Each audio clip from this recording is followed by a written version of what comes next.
Hello friends, welcome to Karthi ஆல்டு. நம்ம subscriber ஒருத்தவங்க யூடியூப்பில் தமிழ் டப்பில் இருக்கிற ஹாரர் மூவி போடுங்க ப்ரோன்னு கேட்டிருந்தாங்க. அண்ட் அவங்களுக்காக தான் இந்த வீடியோ.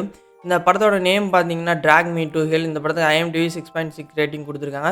ஒரு செம்மையான ஹாரர் மூவி தான். அதுவும் தமிழ் டப்பில் இருக்குது, யூடியூப்ல இருக்குது. இந்த படத்தோட லிங்க் நான் டிஸ்கிரிப்ஷன் கொடுக்குறேன். பார்க்காம இருந்தீங்கன்னா ஏற்றி பாருங்கள். அண்ட் நம்ம சேனலில் ஃபஸ்ட் டைம் பார்த்துருந்தீங்கன்னா சப்ஸ்கிரைப் பண்ணி பெல் ஐக்கானை ப்ரெஸ் பண்ணுங்க. அப்போ தான் நம்ம அடுத்த மூவியோட அப்படி உங்களுக்கு நோட்டிஃபிகேஷன் வரும். சரி வாங்க இப்போ வீடியோ ஸ்டார்ட் பண்ணலாம்.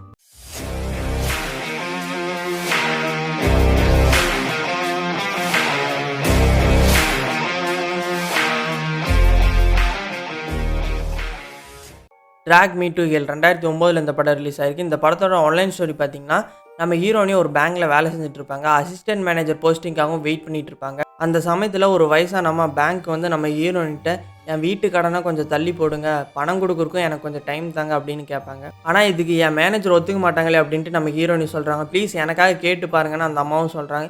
சரி நான் போய் கேட்கறேன்ட்டு நம்ம ஹீரோனி போய் கேட்பாங்க. ஏற்கனவே இந்த வீட்டுக்கு நம்ம நிறைய நாள் டைம் கொடுத்துட்டோம், இதுக்கு மேலேயெல்லாம் டைம் கொடுக்க முடியாது அப்படின்னு நம்ம மேனேஜர் சொல்லிடுறாரு. நம்ம ஹீரோனி கொஞ்ச நேரம் யோசிச்சு அசிஸ்டன்ட் மேனேஜர் போஸ்டிங்காக ஆசைப்பட்டு இந்த விஷயத்தை நான் பார்த்துக்கிறேன் சார் அப்படின்னு சொல்லிட்டு அந்த அம்மாட்ட போய் நம்ம ஹீரோனி உங்கள் வீட்டுக்கு ஏற்கனவே நிறைய நாள் டைம் கொடுத்துட்டாங்க, இதுக்கு மேலேயும் டைம் கொடுக்க முடியாது அப்படின்னு சொல்லிட்டாங்க, சாரி அப்படின்ட்டு நம்ம ஹீரோனி சொல்லுவாங்க. அந்த அம்மா நம்ம ஹீரோனியோட துணியை பிடிச்சிட்டு ப்ளீஸ்னு ரொம்ப கெஞ்சுவாங்க. ஆனால் நம்ம ஹீரோனி தட்டி விட்டுருவாங்க. அந்த அம்மா கீழேயும் விழுந்துருவாங்க. நீ என்னை அசிங்கப்படுத்திட்ட அப்படின்னு சொல்லி அந்த அம்மா கத்திக்கிட்டே இருப்பாங்க. அதுக்கப்புறம் அந்த அம்மா வெளியே துரத்திடுவாங்க. அதுக்கப்புறமா நம்ம ஹீரோனி வீட்டுக்கு போகலான்னு சொல்லிட்டு கார் பார்க்கிங்கில் போய் அவங்க கார் எடுக்கலான்னு பார்ப்பாங்க. ஆனால் அந்த இடத்துல அந்த கிளவி நம்ம ஹீரோனியை கொலை பண்ண பார்ப்பாங்க.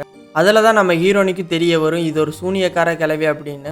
நம்ம ஹீரோனி துணியிலிருந்து ஒரு பட்டன் எடுத்து அந்த கிளவி சாபம் விட்டுரும், நீ என்னை சீக்கிரமாக தேடி வருவ அப்படின்னு சொல்லிட்டு அந்த சாபத்தினால நம்ம ஹீரோனிக்கு என்னெல்லாம் நடக்குது, அதிலிருந்து நம்ம ஹீரோனி எப்படி தப்பிக்கிறாங்க அப்படிங்கிறத இந்த படத்தோட ஃபுல் கான்செப்ட் அண்ட் ஸ்டோரி. ரேட்டிங்க்கு அந்த மாதிரியே படம் சூப்பராகவே இருந்துச்சு. அங்கங்கே ஹாரர் சீன்ஸ் வச்சு மிரட்டியிருந்தாங்க. சவுண்ட் எஃபெக்ட்ஸும் செம்ம சூப்பராகவே இருந்துச்சு.